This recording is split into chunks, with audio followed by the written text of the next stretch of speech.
I am so weak in my mind. My situation is also not cooperating with me.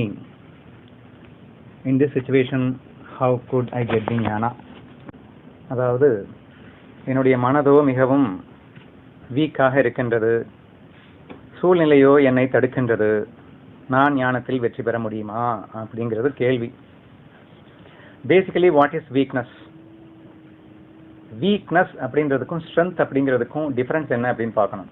There are two kinds of weakness we can say. One is the physical weakness and the next one is called the mental weakness. Okay? இப்போ physical weakness அப்படிங்கிறதுனா என்ன? இப்போ ஒரு கை கால் இல்லாமல் இருக்கலாம், அல்லது உடம்புல ஏதாவது வியாதி இருக்கலாம், அல்லது கண் இல்லாமல் இருக்கலாம். So we call it as a physical weakness அப்படின்னு சொல்லுவோம். What do you mean by mental weakness அப்படின்னு சொன்னால், தைரியம் இல்லாமல் இருக்கேன் அப்படின்னு சொல்கிறவங்கள வந்து மென்டல் வீக்னஸ் அப்படின்னு சொல்லிடுறாங்க. சரியா? சரி, இப்போ இந்த வீக்னஸ் அப்படிங்கிறது காரணமாக என்னால் பயணப்பட முடியாதா அப்படின்னு ஒரு கேள்வி வச்சிருக்காங்க இல்லையா? ஃபர்ஸ்ட் இந்த வீக்னஸ் பாயிண்ட்டுக்கே போயிடலாம். அந்த பிசிக்கல் வீக்னஸ்ன்னு சொல்றாங்கல்ல, எத்தனை பேரை நீங்களே உங்க வாழ்நாளில் நிறைய பேரை பார்த்துருப்பீங்க. 90% ஆஃப் த பீப்புளை நம்ம பார்த்துருப்போம். மேபி ஒரு 5 or 10% வேணா பிசிக்கலா வீக்கா இருக்கிறவங்க வந்து கொஞ்சம் உண்மையிலேயே கஷ்டப்படுறாங்களாகட்டு இருக்கட்டும். ஆனால் 90% ஆஃப் தி ஹேண்டிகேப்ஸ்ன்னு சொல்கிறோம் இல்லையா, மாற்றுத்திறனாளிகள்னு சொல்கிறோம் இல்லையா, அவங்க எல்லாம் வந்து அதை வீக்னஸாக நினைக்கிறது இல்லை அப்படிங்கிறத நான் கண்கூட பார்த்துருப்பேன், நீங்களும் அனுபவிச்சிருப்பேன். They never feel that they have some kind of weakness in it. நம்ம ஃபீல் பண்ணால் நம்ம மேலே அவங்க கோவப்படுறாங்க. நீங்கள் எதுக்கு ஃபீல் பண்ணுறீங்க? I can do whatever you can do. நீ உன்னால் என்ன பண்ண முடியுமோ அதை என்னால் பண்ண முடியுங்க. I don't want any kind of pity or anything. எனக்கான இறக்கம்லாம் நீங்கள் ஒன்றும் காட்டாதீங்க என்று சொல்லக்கூடிய அளவில் தான் இன்னைக்கு இருக்காங்க அப்படிங்கிறது கண்டிப்பாக உங்களுக்கே தெரியும். நான் அடிக்கடி எக்ஸாம்பிள் சொல்லியிருக்கேன். ஒரு தடவை பண்டர்பூர் போகும்போது என் பக்கத்தில் ஒரு பையன் உட்காந்து சாப்பிட்றான். 2 கைகளும் இல்லை. காலால் எப்படி நான் கைகளை வைத்து பிணைந்து நான் எப்படி சாப்பிடுகிறேனோ அப்படியே அற்புதமாக அவன் காலால் சாப்பிட்டதை கண்டு நான் வியந்தேன் அப்படின்னு சொன்னேன். So he never feel that எனக்கு கை இல்லைங்கிற ஃபீலிங் அவனுக்கு இல்லைங்க. 2 கால் தாங்க அவனுக்கு, 2 கையும் கூட.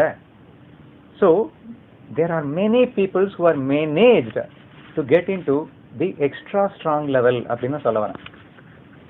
நான் என்ன சொல்ல வரேன் அப்படின்னா, they have physically அவங்க வீக்காக இருந்தாங்க. ஆனால் அந்த ஃபிசிக்கல் வீக்னஸ் அவங்கள என்ன பண்ணிடுச்சு அப்படின்னா மென்டலி ஸ்ட்ராங் பண்ணிடுச்சு. And in fact that the strength in the mind has created such a quality and skill for them to live a normal life in their life. அதாவது ஒரு சாதாரண வாழ்க்கையை லீட் பண்ணக்கூடிய ஒரு பலத்தை எது கொடுத்ததுன்னா மனோ வலிமை தானே கொடுத்தது. அந்த மனோ வலிமை எங்கேருந்து வந்ததுன்னா பிசிக்கல் வீக்னஸ்லேருந்து வந்தது அப்படின்னு பார்க்க வேண்டியதாக இருக்கா இல்லையா? என்ன அமேசிங்காக இருக்குது பாருங்க கோரிலேஷன். ஒருத்தன் சொல்கிறான் எனக்கு வீக்காக இருக்குது என் மைண்டு, நான் என்ன பண்ணுறதுன்னு. ஆனால் இன்னொருத்தன் சொல்கிறான் என்னுடைய பாடியே வீக்காக இருந்தாலும் அந்த வீக்னஸ் எனக்கு மைண்டில் ஸ்ட்ரென்த்தை கொடுத்தது. தட் ஸ்ட்ரென்த் என்னுடைய பாடி வீக்னஸையே இல்லாமல் பண்ணிடுச்சு. Again perception தான். How you perceive the world that will appears at you. மனமா சூழலா?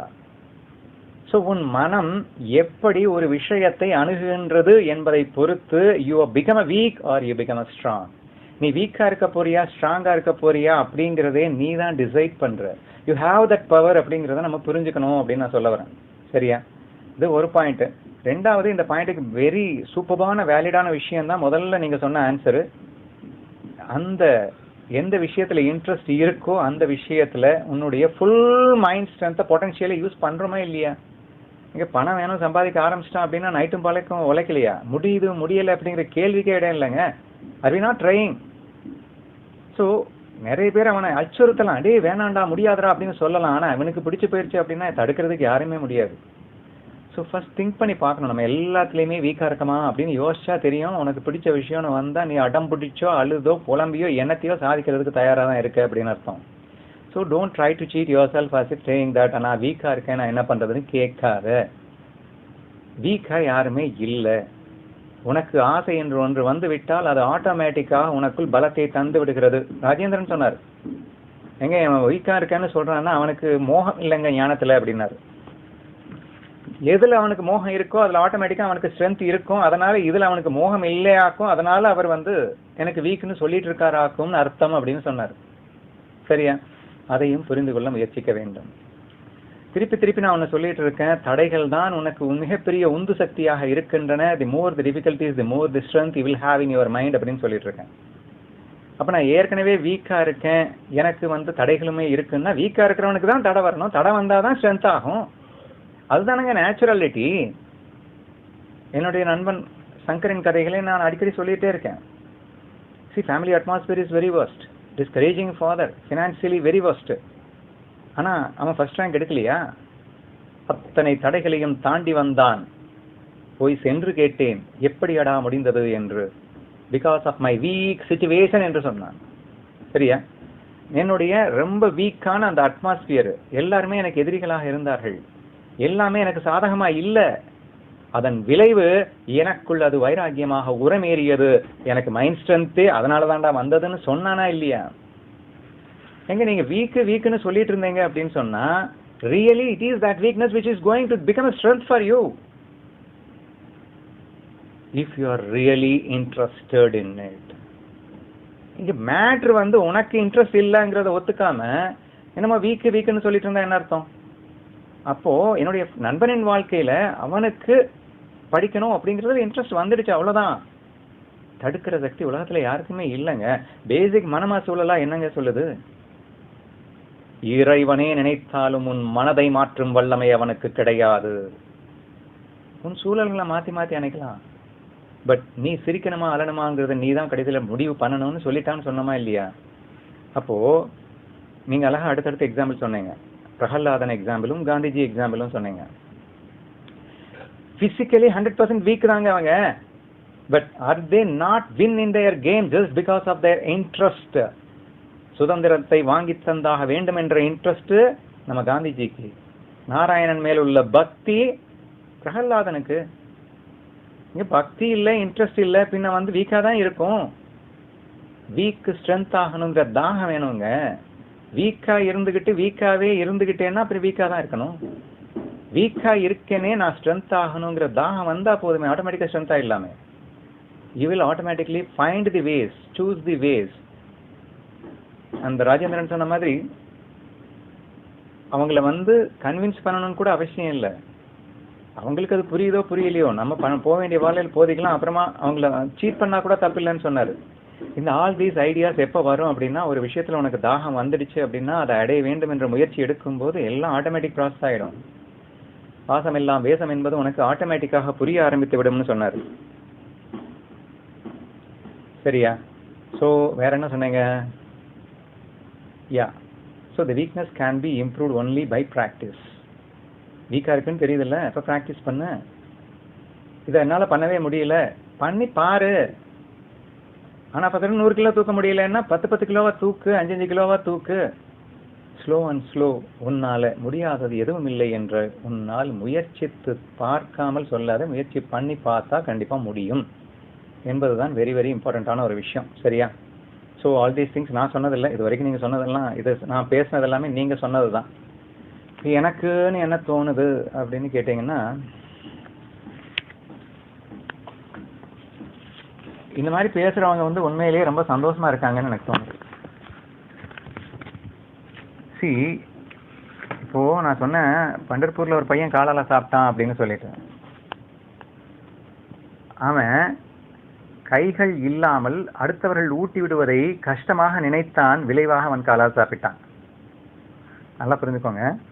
தன் கைகள் இல்லாதிருக்கும் போது அடுத்தவர்கள் தனக்கு ஊட்டி விடுவதை அவன் கஷ்டமாக நினைத்தான், விளைவாக அவன் காலால் சாப்பிட்டான். அப்ப இன்னொருத்தங்களுக்கு அடிமையா இருக்கிறது, இன்னொருத்தங்க தயவுல வாழ்றது அப்படிங்கிறத நீ கஷ்டமா நினைச்ச அப்படின்னா ஆட்டோமேட்டிக்கா உனக்கு ஸ்ட்ரென்த் வந்திருக்குமே. அப்போ நீ அடுத்தவர்கள் தயவிலே வாழ்ந்து கொண்டு அந்த தயவுல தான் வாழணும்னு நீ முடிவு பண்ணிட்டு அதுல ஒரு சுகத்தையும் வச்சுக்கிட்டு, ஆனா நான் என்னால முடியலையேன்னு யாரை ஏமாத்தி போறோம்? So this is the way our mind is ஈஸியா நம்மளை சீட் பண்ணிட்டு இருக்கு அப்படின்னு நான் நினைக்கிறேன். சரியா? ஸோ இந்த உண்மையை புரிந்து கொள்ள வேண்டும்.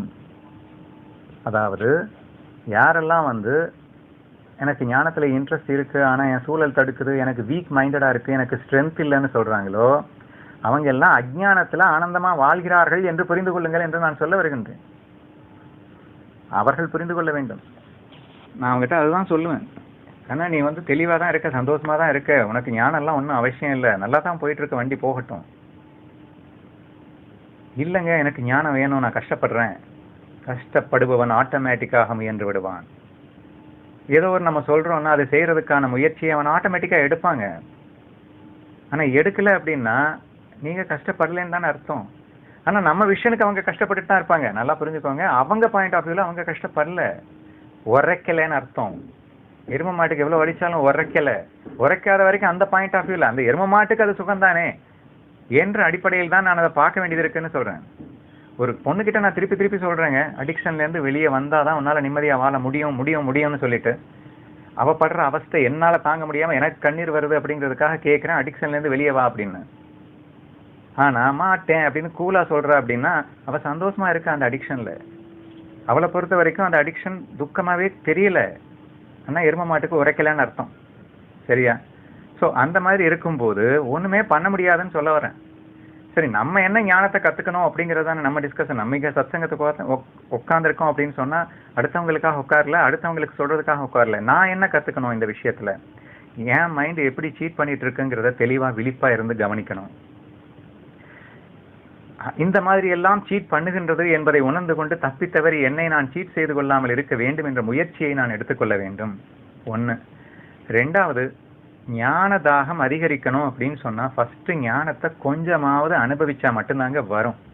நீ இருக்கிற அஞ்ஞானத்திலேயே சுகத்தை பார்த்துட்டு இருந்தேன்னா உனக்கு ஞானத்துல இன்ட்ரெஸ்ட் வரவே வராது. எல்லாரும் சொல்ல ஆன்சர் தான், ஞானத்துல இன்ட்ரெஸ்ட் இருந்தா ஆட்டோமேட்டிக்கா எல்லா தடைகளையும் தகர்த்து விட்டு வந்து விடுவான் அவன். அப்ப ஞானத்துல இன்ட்ரெஸ்ட் வரல அப்படின்னு சொன்னா இதுக்கு தீர்வே கிடையாதுன்னு நான் சொல்லுவேன். இப்ப ஞானத்துல ஏன் இன்ட்ரெஸ்ட் வரலன்னு அடுத்து கேட்டீங்கன்னா they are not implementing it and they are not tasting itங்க. ஒரு தடவையாவது சுவைச்சாதானங்க அந்த ஞானத்துடைய வலிமை புரியும், அதோட ஸ்ட்ரென்த் புரியும், அது மேல தாகம் வரும், ஆசை வரும். இல்ல குறைஞ்சபட்சம் இந்த மாதிரி அம்பரீஷன் மாதிரி கதைகள், ஞானிகளுடைய கதைகள் இதெல்லாம் கேட்கணும். அதுல அப்படியே ஒரு என்ன சொல்றது, பயங்கரமான ஒரு தாகம், இம்ப்ரெஸ் ஆகணும். ரோல் மாடலா எனக்கு அவங்க எல்லாம் ஆகணும், அப்படி ஆகணும்னு ஒரு துடிப்பு வரணும். இதெல்லாம் some preliminary steps to increase the cravings towards that ஞானா. அந்த ஞானத்தின் மேல் மோகமும் தாகமும் வரணும் அப்படின்னு சொன்னா இதெல்லாம் preliminary steps. ஸோ இந்த preliminary steps எடுத்துட்டு அந்த தாகத்தை வளர்த்துக்கணும் அப்படின்னு சொல்ல வரேன். இப்போ நம்ம கேட்டுட்டு இருக்கிற என் உட்பட ஞான தாகம் எனக்கு இருக்குன்னு நான் சொல்லக்கூடாது. இருக்குதான், இல்லைன்னு சொல்லலை, but it has to increase more and more. இப்போ நான் பல இடத்துல வீக்குன்னு ஏன் சொல்றேன் அப்படின்னா எனக்கு அந்த தாகம் கம்மியா இருக்கு, அதனாலதான் வீக்குன்னு சொல்றேன். நான் ஒரு இடத்துல வீக்கா இருக்கேன்னு நான் சொல்லிட்டேன்னாலே எனக்கு ஞானத்துல தாகம் இல்லைன்னு அர்த்தம். காலையில அம்மாட்ட பேசிட்டு இருக்கும்போது, ஏண்டா என்னால முடியலடா, உடம்புலாம் வலிக்குது, ஒரு நாளைக்கு நல்லா இருக்கு ஒரு நாளைக்கு நல்லா இல்லை என்றவர்கள் சொன்னார்கள். சொல்லும்போது நான் என்ன சொன்னேன்னா, அம்மா ஒரு சாதாரண மனிதன் இதை சொல்லி இருந்தால் தவறே அல்ல, இத்தனை பக்தியை நீ உன் மனதிலே வைத்துக்கொண்டு நீ இதை சொல்லலாமா என்று நான் கேட்டேன். முடியவில்லை என்றால் சொல்லித்தானே ஆக வேண்டும் என்று சொன்னார். முடியவில்லை என்றால் சொல்லித்தான் ஆக வேண்டும் என்று சொல்லாதே அம்மா, உன் கண்ணனிடத்திலே உனது பக்தியை அதிகரிக்க முடியவில்லை, ஆதலால் சொல்லுகின்றேன் என்று சொல்லிக்கொள் என்று சொன்னேன். நான் சொல்ற பாயிண்ட் புரியுதா? ஏங்க, உனக்கு உன் இறைவன் மேல பக்தி இருந்ததுன்னா, உன்கிட்ட விளையாடுறது அவன் தாங்கிற தெளிவு முழுசா புரிஞ்சிருந்தது அப்படின்னு சொன்னா, எனக்கு இங்க வலிக்குதே அங்க வலிக்குதே அப்படின்னு சொல்லும் போது உனக்கு சந்தோஷம்தான் வரணும். துக்கம் வந்துடுச்சு அப்படின்னாலே உனக்கு பக்தி இல்லை என்பதை ஒப்புக்கொள்ள வேண்டுமம்மா என்று நான் சொன்னேன். அதிகரிக்க முயற்சி செய்.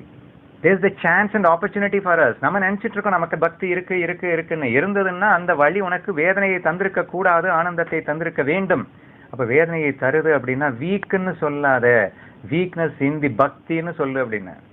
பாடி வீக்கா இருக்குன்னு சொல்லாதே, மைண்ட் வீக்கா இருக்குன்னு சொல்லாதே, பக்தியில உன் மனசு வீக்கா இருக்கு, ஞானத்துல உன் மனசு வீக்கா இருக்கு, அதனால வலிக்குதுன்னு சொல்லிட்டு போமா அப்படின்னு. சரியா? So this is very important point to understand. வீக்னஸா இருக்கு அப்படின்னு சொன்னா அதை ஸ்ட்ரென்தன் பண்ணு, அந்த பக்தியையும் ஞானத்தையும் வளர்த்துக்கிறதுக்கு உண்டான முயற்சியை பண்ணு. இத்தனை எக்ஸாம்பிள் சொல்லியிருக்கோம் நம்ம. அதாவது ஒரு குளிர்ந்த பிரதேசமாக இருக்கின்றது, ஆனால் அங்கேயே 3 மாசம் தங்கிவிட்டால் அவனுக்கு ஸ்ட்ரென்த் வந்துடுது. எப்படி வந்தது? பிராக்டிஸ் பண்ணா வந்துடுது அப்படின்னு பார்த்தோம். ஆனா இழுத்து ஒரு பெரிய உள்ளனை போட்டுக்கிட்டு நீங்க 1 வருஷம் இருந்தாலும் அங்க வருமா? வராது. என் தாயிடத்தில் நான் கூறியது அதுதான். அம்மா பல ஆண்டுகளாக என்னிடத்தில் வேதனை வேதனை என்று சொல்லிக் கொண்டிருக்கின்றாய், ஆனால் இன்னமும் கூடவா உனக்கு அது பழகவில்லை என்றேன்.